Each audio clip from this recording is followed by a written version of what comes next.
Tem feridas que ninguém vê, sabe? Daquelas que não deixam marca na pele, mas quebram a gente por dentro. Meu noivo, o André, ele era um especialista em deixar esse tipo de cicatriz. Teve uma noite na nossa própria cama que a frieza dele me fez sentir um objeto. Nunca na minha vida eu tinha me sentido tão pequena, tão usada. E como se isso não bastasse, o golpe de misericórdia veio logo depois. A vizinha, Angélica.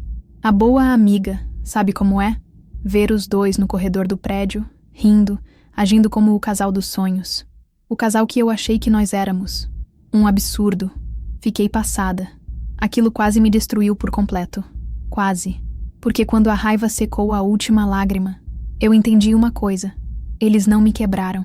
Eles me deram um propósito. E a minha vingança? Ela estava apenas começando.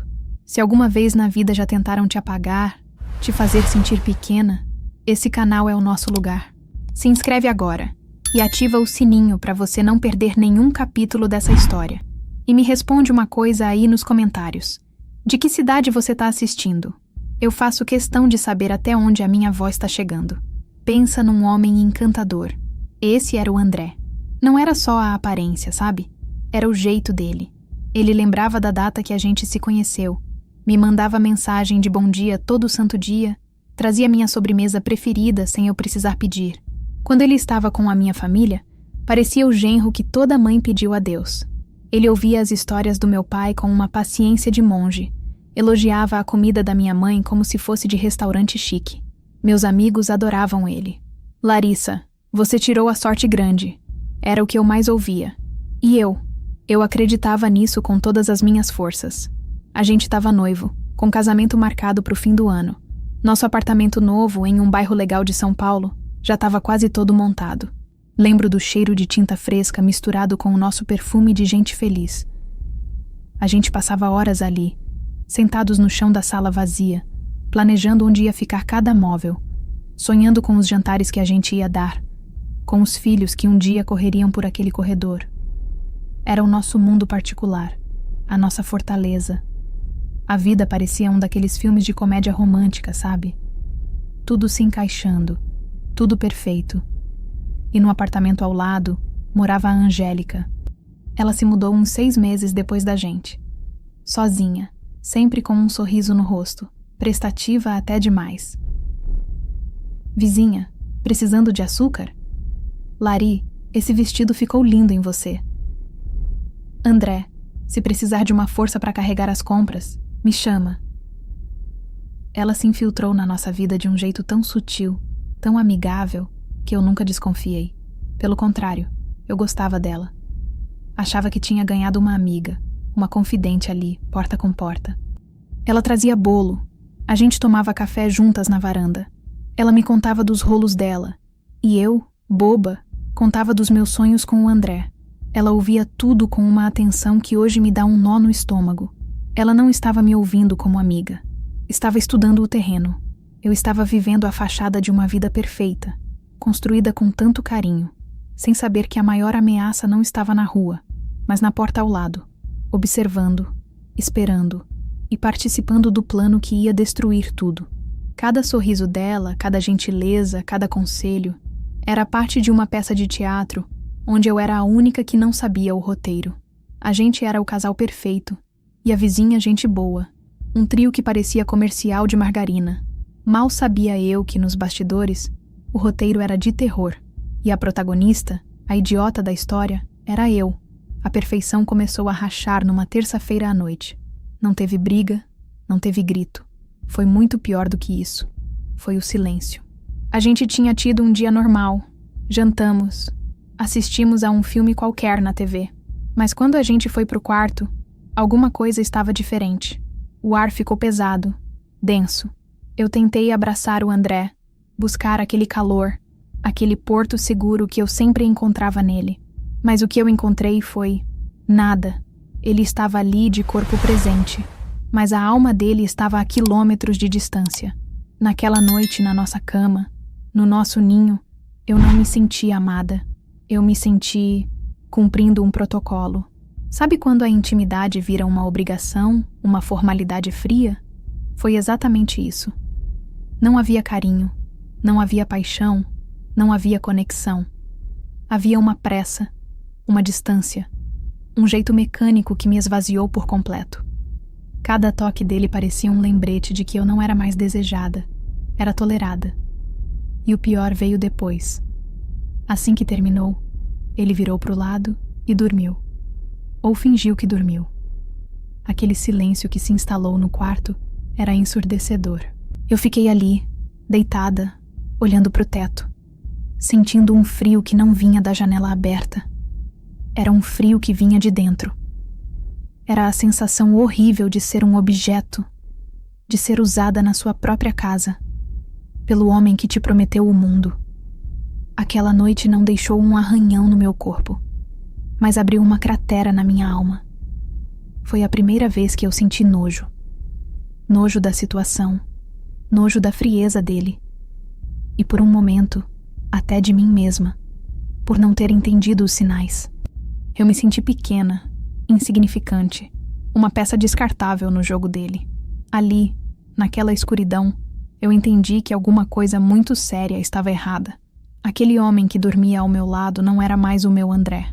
A nossa fortaleza tinha sido invadida, e a violação não foi na porta da sala, foi na porta do meu coração. A confiança, aquela base que sustenta qualquer relacionamento, tinha acabado de trincar. Eu ainda não sabia o nome da outra pessoa. Não sabia o rosto, mas eu sabia, com uma certeza que me gelava os ossos, que eu não estava mais sozinha na vida dele. Aquela noite foi a fissura, o começo do fim. E a dor daquela humilhação foi a primeira semente da fúria que viria depois. Depois daquela noite fria, eu virei um bicho.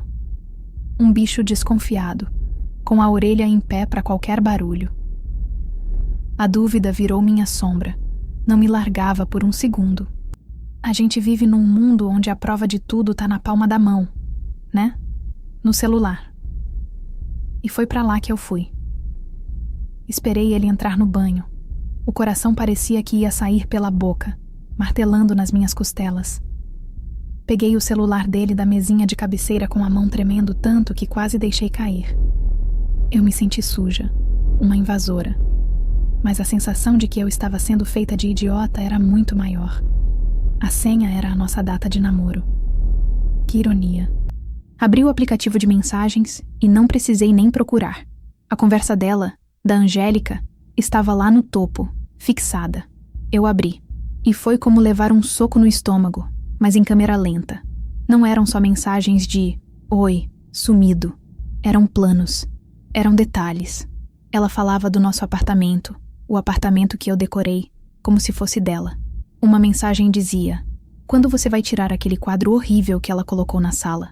A gente podia colocar o nosso porta-retrato ali. Nosso porta-retrato." A frase ecoou na minha cabeça. Tinha fotos dos dois juntos, em lugares que ele me disse que tinha ido a trabalho. Tinha áudios dela rindo, daquela risada que eu ouvia no corredor e achava amigável. Agora, aquela risada parecia a de uma bruxa. Cada mensagem era uma pá de terra sendo jogada em cima do caixão do meu noivado. A prova final, a que tirou o meu chão de vez, veio no dia seguinte. Eu saí para ir na padaria e, quando voltei, vi os dois perto da piscina do prédio. Não estavam se escondendo. Estavam de mãos dadas. Ele falava alguma coisa no ouvido dela e ela ria, jogando a cabeça para trás. O mesmo gesto que ele fazia comigo. Ele ajeitou o cabelo dela com um carinho que há meses eu não recebia. Eles não pareciam amantes tendo um caso. Eles pareciam um casal. Um casal feliz, apaixonado, vivendo a vida que deveria ser a minha. Eu fiquei parada, atrás de uma pilastra, segurando o saco de pão, completamente sem ar. O mundo ficou mudo. Eu só conseguia ver aquela cena se repetindo na minha frente. A confirmação não era mais uma suspeita ou uma mensagem de texto. Era real, de carne e osso, e estava roubando o meu futuro bem na minha cara. O homem que eu amava e a mulher que eu achava que era minha amiga. Juntos, formando a imagem perfeita da minha destruição. Eu não sei como eu consegui andar de volta para o apartamento. Acho que entrei no modo automático. Abri a porta. Coloquei o saco de pão na bancada e caminhei como um fantasma até o meu quarto. Tranquei a porta e me encostei nela, deslizando até sentar no chão. Ali, no silêncio, a dor veio com tudo. Era uma dor física, uma pontada no peito que me fazia dobrar. Eu chorei. Chorei por horas, eu acho. Chorei pela traição, pela humilhação, pela mentira que eu vivi. Chorei pela boba que eu fui, que abriu a porta de casa e do coração para a cobra. Cada lágrima era um pedaço do meu sonho escorrendo pelo meu rosto. Quando não tinha mais lágrima para sair, eu fiquei vazia, um oco. Levantei, meio cambaleando, e fui até o espelho do guarda-roupa. E eu me encarei. A imagem que me olhava de volta era de uma mulher destruída. Olhos inchados, rosto manchado, o cabelo um desastre. Uma vítima. Foi essa a palavra que piscou na minha cabeça. Vítima. E eu senti uma raiva tão grande, uma fúria que subiu da sola do pé e esquentou meu corpo inteiro. Vítima? Eu? Não. Eles não iam ter esse gostinho. Eles não iam me transformar nisso. Eles me subestimaram. Acharam que eu ia chorar num canto, arrumar minhas malas e sumir da vida deles para que pudessem ser felizes. Ali, olhando no fundo dos meus próprios olhos, a tristeza começou a virar outra coisa. Virou aço. Virou gelo. A dor não sumiu, mas ela se transformou. Ela virou combustível. Eu não ia fugir. Eu não ia me esconder. Eu ia ficar. E eu ia fazer eles se arrependerem não de terem me traído, mas de terem escolhido a mulher errada para fazer de trouxa. O choro parou de vez. Eu ajeitei minha postura. Olhei de novo para aquela mulher no espelho e vi uma outra pessoa surgindo. Uma pessoa que eles não conheciam. Uma pessoa fria, calculista e com um propósito muito claro. O meu luto tinha acabado. Meu plano de vingança estava nascendo. E se a minha vida com o André era a planta baixa de um sonho, aquelas marcas que ele me deixou seriam a planta baixa da ruína deles. Cada detalhe, cada segredo que eu sabia sobre os dois não eram mais memórias dolorosas, eram armas. E eu, a partir daquele momento, tinha me tornado uma estrategista. A guerra tinha sido declarada e eles nem faziam ideia. No dia seguinte, eu acordei outra pessoa. A Larissa boba e apaixonada tinha ficado para trás, enterrada sob os escombros da traição. A nova Larissa era uma atriz, e o mundo era o meu palco. Eu saí do quarto com o meu melhor sorriso. Dei bom dia pro André como se nada tivesse acontecido. Ofereci café. Ele ficou até meio sem graça, talvez esperando uma briga, um interrogatório. Mas não, eu dei a ele normalidade. E é na normalidade que o veneno funciona melhor. Meu primeiro movimento não podia ser um estrondo. Tinha que ser um sussurro. Uma coisinha pequena, quase imperceptível, feita só para plantar a sementinha da dúvida na cabeça deles. A oportunidade perfeita apareceu na sexta-feira. André chegou do trabalho, todo orgulhoso, com um perfume novo. Disse que era uma amostra que ganhou, que queria minha opinião. Eu cheirei o pescoço dele, devagar, e fiz uma cara de quem pensa. Nossa, amor, que delícia! É importado, né? É engraçado, eu disse, com a maior naturalidade do mundo. A Angélica estava usando um perfume muito parecido com esse outro dia. Será que é o mesmo? Ela tem um bom gosto, né? Eu vi. Foi rápido. Quase um espasmo. Mas eu vi. Um pânico minúsculo passou pelos olhos dele. Ele forçou uma risada. Ah, é? Nem reparei. Deve ser coincidência. Mas a semente estava plantada. Ele ia passar o fim de semana inteiro pensando. Será que a Larissa sabe? E o pior, ele ia olhar para Angélica e sentir o cheiro do perfume. O mesmo cheiro que eu elogiei nele. A desconfiança agora tinha um aroma. Com ela, a tática foi diferente. No sábado, bati na porta dela. Sorriso no rosto. A amiga de sempre. Levei uma fatia do bolo que eu tinha feito. Enquanto ela me agradecia na porta, eu olhei por cima do ombro dela, para dentro do apartamento. Nossa, Angélica, que lindo seu tapete novo. O André estava me falando outro dia que queria comprar um exatamente nesse estilo para nossa sala. Que coincidência, né? Vocês dois têm um gosto muito parecido para decoração. Eu sorri, entreguei o prato e fui embora, deixando ela parada na porta, com o bolo na mão e uma pulga gigante atrás da orelha. Agora, toda vez que ela olhasse para o próprio tapete, ia lembrar de mim e do André, e ia se perguntar, o que mais ele anda falando para ela? Eu não acusei ninguém, eu não gritei, eu só conectei os pontos para eles. usando fatos inofensivos. Um perfume, um tapete. Coisas pequenas que os fariam olhar um para o outro, não mais com cumplicidade, mas com uma pontinha de suspeita. Eu me tornei um espelho, refletindo um para o outro de um jeito que eles não gostariam de ver. A paranoia tinha começado a se instalar. Foi a primeira dose de justiça, servida fria, com um sorriso no rosto. E eu senti um prazer que há muito tempo não sentia. Era só o começo. Com a paranoia plantada, era hora de regar. Eu passei a usar tudo que eu sabia sobre eles contra eles mesmos. Viver com o André por anos me deu um manual completo das manias, dos medos e dos pontos fracos dele. E os cafezinhos na varanda com a Angélica me deram o resto das informações que eu precisava. A guerra agora era silenciosa, travada nos detalhes do dia a dia. André tinha uma reunião online importantíssima, daquelas que podiam render uma promoção.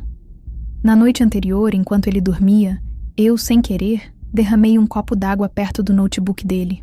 Não o suficiente para quebrar, mas o bastante para deixar o aparelho úmido e falhando. Na manhã seguinte, ele acordou desesperado.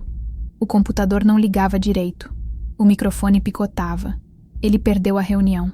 Quando ele me contou frustrado, eu fiz minha melhor cara de preocupada. Nossa, amor, que azar. Mas fica tranquilo, essas coisas acontecem. Ele nunca suspeitou de mim. Culpou o azar, a marca do computador, o universo. Mas eu sabia que tinha sido eu. Com a Angélica, a jogada foi mais pessoal. Eu sabia que ela era viciada em um creme caríssimo para o rosto, que ela dizia ser o segredo da pele dela. Um dia, ela me pediu para receber uma encomenda para ela, porque não estaria em casa. Era o tal creme. Eu recebi o pacote, abri com o maior cuidado, esvaziei quase todo o pote e completei com um creme de farmácia bem baratinho. Fechei tudo, deixei o pacote lacrado na portaria para ela.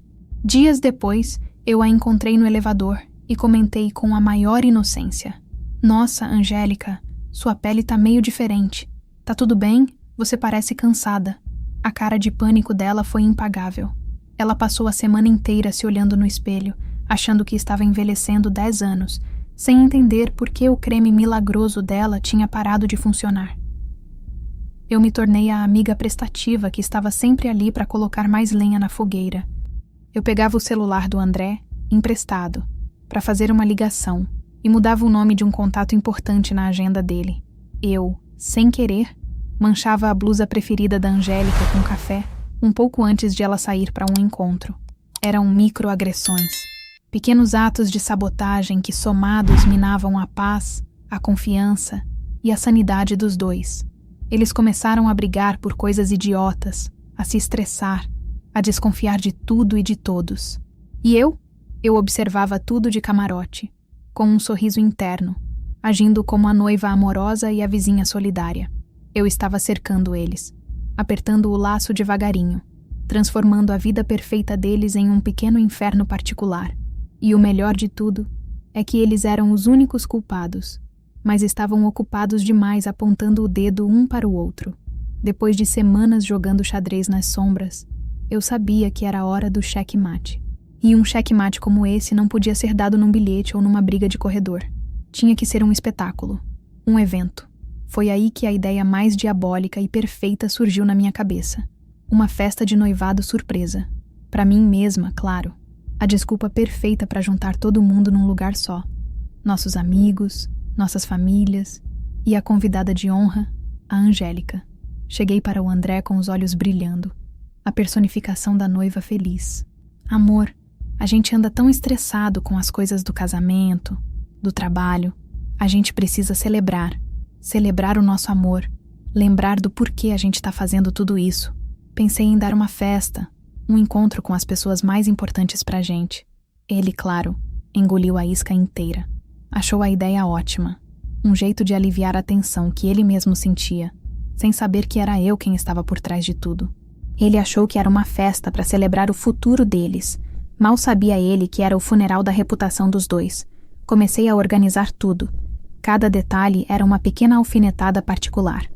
Escolhi uma decoração com girassóis, porque a Angélica uma vez me disse que odiava a cor amarela.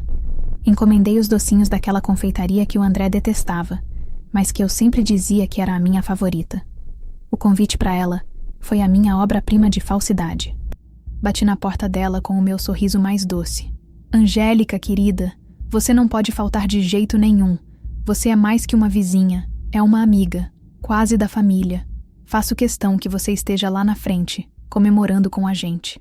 Ela sorriu sem graça e confirmou a presença. A coitada achou que estava sendo homenageada. A noite da festa chegou. O salão do prédio estava lindo, cheio de gente rindo, música tocando, todo mundo feliz por nós. Meus pais me abraçavam. Os pais dele me chamavam de filha. E eu flutuava pelo salão, a noiva perfeita, distribuindo sorrisos, agradecendo a presença de todos. O André estava ao meu lado, relaxado pela primeira vez em semanas, segurando a minha mão. A Angélica estava numa mesa perto do palco, bebendo e conversando, se sentindo em casa. Eles achavam que tinham vencido, que a tempestade tinha passado, que eu era a mesma boba de sempre. Então, chegou a hora dos discursos. Meu pai falou, o pai dele falou, e então me passaram o microfone. O salão ficou em silêncio. Eu comecei agradecendo a todos, falando sobre amor, sobre confiança, sobre como é importante ter pessoas leais ao nosso lado. Olhei diretamente para o André. E eu quero agradecer especialmente a você, meu amor, por me mostrar o verdadeiro significado da palavra parceria. Então, eu me virei para a plateia. E nessa jornada, a gente também encontra pessoas inesperadas que se tornam essenciais. Pessoas que cuidam da gente. E eu preciso fazer um agradecimento especial à minha vizinha, Angélica. Todos olharam para ela, que sorriu confusa. Obrigada, Angélica. Obrigada por cuidar tão bem do meu noivo enquanto eu não estava por perto, por recebê-lo tantas vezes na sua casa, por dar a ele o carinho que, aparentemente, eu não estava dando. O sorriso dela congelou. O silêncio no salão agora era pesado, cortante. Eu continuei, com a voz calma e fria. Eu preparei uma pequena surpresa para vocês, uma retrospectiva do nosso amor. As luzes diminuíram, e o telão atrás de mim acendeu. Começou com fotos nossas, felizes. E então, as fotos mudavam. Uma foto do André numa viagem de trabalho em Curitiba. E logo em seguida, uma foto que eu printei do Instagram fechado da Angélica. No mesmo dia, no mesmo ponto turístico em Curitiba. O murmúrio começou. Outra foto do André num jantar da empresa.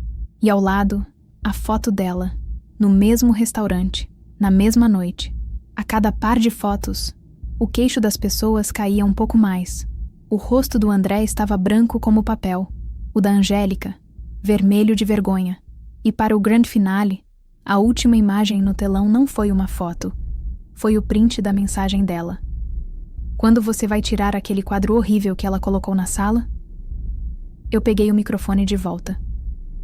Então, em resposta à sua pergunta, Angélica, o quadro vai ficar. Mas o lixo eu estou tirando hoje. O silêncio foi quebrado por um único som, o do microfone caindo no chão. A humilhação estava completa, pública, irreversível. O que aconteceu depois da minha última frase foi um caos silencioso. Ninguém gritou. Foi pior. Foi o som da vergonha. O som de dezenas de pessoas desviando o olhar, sem saber onde enfiar a cara. Vi meus pais vindo na minha direção, com olhares que misturavam choque e um orgulho feroz. Vi os pais do André paralisados, olhando para o filho como se ele fosse um estranho.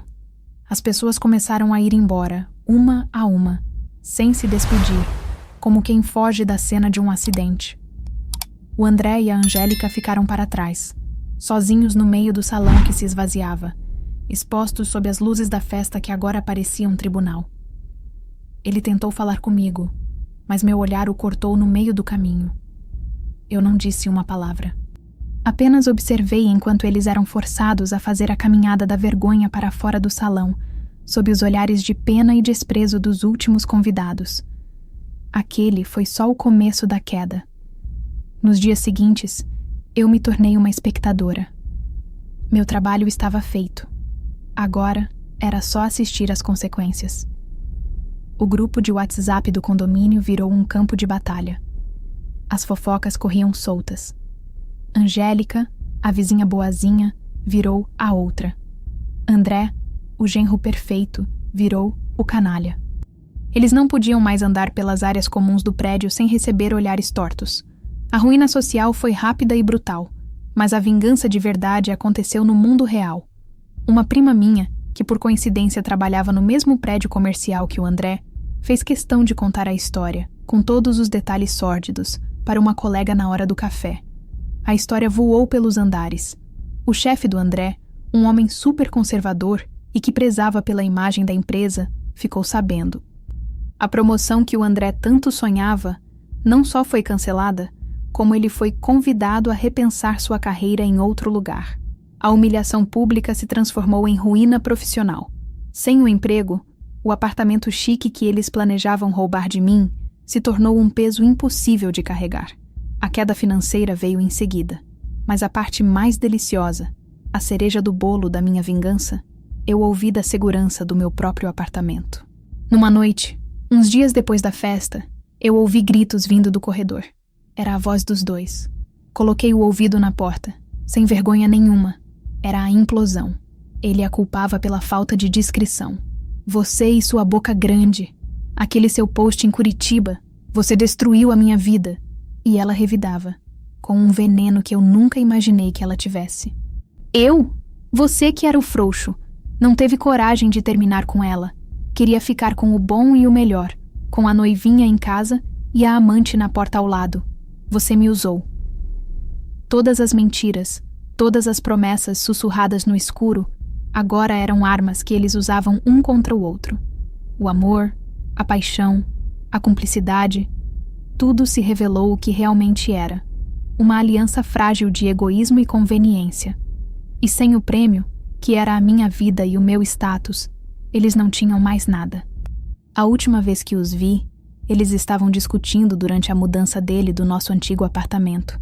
Ele, com a aparência derrotada. Ela, com o rosto marcado pela raiva e pelo ressentimento. Eles não eram mais o casal apaixonado. Eram dois estranhos que se odiavam, presos juntos pela vergonha do que fizeram. Eu observava da minha janela, tomando uma xícara de café, em paz. Eu não sentia alegria. Eu sentia silêncio. O silêncio de um trabalho bem feito. A ruína deles não era a minha felicidade. Era apenas justiça. A primeira coisa que eu fiz depois daquela noite foi arrumar minhas malas. Mas não com o desespero de uma fugitiva. Foi com a calma de quem está se libertando. Deixei para trás o apartamento, o bairro, as memórias. Deixei para trás o fantasma do que um dia eu chamei de vida. Aluguei um lugar novo do outro lado da cidade, um apartamento menor, mas com uma janela enorme na sala que deixa o sol entrar o dia inteiro. A primeira manhã que eu acordei ali, fiz um café, sentei no chão e fiquei olhando a luz do sol pintar o piso de dourado. E pela primeira vez em muito, muito tempo, eu respirei fundo sem sentir um peso no peito. O silêncio não era mais de solidão, era de paz. Eu me desfiz de quase tudo que lembrava ele. O quadro horrível que a Angélica odiava, eu quebrei em 1000 pedaços e joguei fora. Era o último símbolo daquela vida, e eu precisava vê-lo destruído pelas minhas próprias mãos. As semanas foram passando e eu fui me reconstruindo, pedaço por pedaço. Voltei a sair com minhas amigas, a rir de coisas bobas, a me sentir eu mesma de novo. A história deles, eu ouvia de longe, por amigos em comum. Soube que ele nunca mais arrumou um emprego na área dele. A fama de canalha o seguiu como uma sombra. Ela, coitada, virou a pária do antigo prédio. Tentou se fazer de vítima, mas ninguém comprou a história. Tiveram que vender o apartamento dela às pressas e ela se mudou para um lugar bem mais simples. Eu achei que nunca mais ia vê-los. Mas o destino, às vezes, tem um senso de humor bem irônico. Cerca de 6 meses depois, eu estava num supermercado atacadista, daqueles bem grandes e sem nenhum glamour, comprando coisas para casa. E eu os vi, no corredor de produtos de limpeza. Eles não me viram. Estavam diferentes. André, com uma barba por fazer, roupas amassadas, com uma expressão cansada e irritada. Angélica, sem a maquiagem impecável, com o cabelo preso de qualquer jeito, parecendo 10 anos mais velha. A cena que eu presenciei foi tão patética que quase senti pena. Quase. Eles estavam discutindo em voz baixa. mas com ódio, sobre qual marca de amaciante levar. Pega esse aqui que é mais barato, ele dizia, com a voz arrastada. Mas esse aqui não deixa a roupa cheirosa, André. Já te falei, ela respondia, com um tom de quem está no limite. Aquele casal que um dia planejou roubar meu futuro de luxo, agora estava brigando por causa de R$3 de diferença no preço de um amaciante. Naquele momento, eu entendi a verdadeira natureza da minha vingança. Não foi a humilhação pública, não foi a perda do emprego. Foi isso, foi reduzi-los a isso. 2 seres humanos infelizes, amargos, presos um ao outro pelo fracasso. A paixão proibida tinha virado uma rotina de ressentimento. Eles não tinham mais o brilho do desejo, só a poeira da derrota. Eu dei as costas, empurrei meu carrinho e fui para o caixa. Eu não sentia alegria, não sentia ódio, eu sentia nada. Eles tinham se tornado irrelevantes. As marcas que ele me deixou, aquelas cicatrizes invisíveis na alma, eu não as apaguei. Ninguém apaga o passado, mas eu pintei por cima delas. Pintei com cores novas, com a minha paz, com a minha força. A minha vingança não foi um ato de destruição, foi um ato de criação. Eu destruí a mentira que eles construíram para poder pintar a obra-prima da minha própria vida. E o nome dessa obra é Justiça. E ela, meus amigos, é linda. Minha história termina aqui, nessa paz silenciosa que eu lutei tanto para conquistar. Eu saí do outro lado, mais forte, mais dona de mim, e eu decidi contar tudo isso não para me gabar da minha vingança, mas para mostrar que é possível. É possível transformar a maior dor da sua vida na sua maior fonte de poder. É possível olhar para sua própria ruína e decidir construir um palácio em cima dela. Mas agora, a conversa é nossa. Eu abri meu coração para vocês, e agora eu quero muito ouvir o de vocês. A pergunta que não quer calar e que eu me fiz tantas vezes é: e você, no meu lugar, com a faca e o queijo na mão, sabendo de tudo, sentindo toda aquela dor, o que você faria? Você teria a minha frieza? Teria a paciência de construir um plano, detalhe por detalhe, como uma obra de arte? Ou você explodiria na hora? Teria jogado tudo no ventilador no primeiro momento em que descobriu a verdade? Não existe resposta certa ou errada. Existe a sua verdade. E é ela que eu quero saber. Deixa aqui nos comentários a sua opinião. Me conta o que você faria. A história de cada um de nós é diferente, mas a força que a gente descobre nesses momentos é uma linguagem universal. Este espaço aqui é nosso. É um lugar seguro pra gente conversar, pra gente se apoiar. Se essa história te tocou de alguma forma, se ela te fez sentir um pingo de justiça nesse mundo, deixa o seu like para eu saber que a minha voz chegou até você. E se você lembrou daquela amiga que está passando por uma situação difícil, que precisa ouvir que ela não está sozinha e que ela é mais forte do que imagina, compartilha esse vídeo com ela. Às vezes, uma história é tudo que a gente precisa para acender a nossa própria chama. Muito obrigada por ficarem comigo até o final.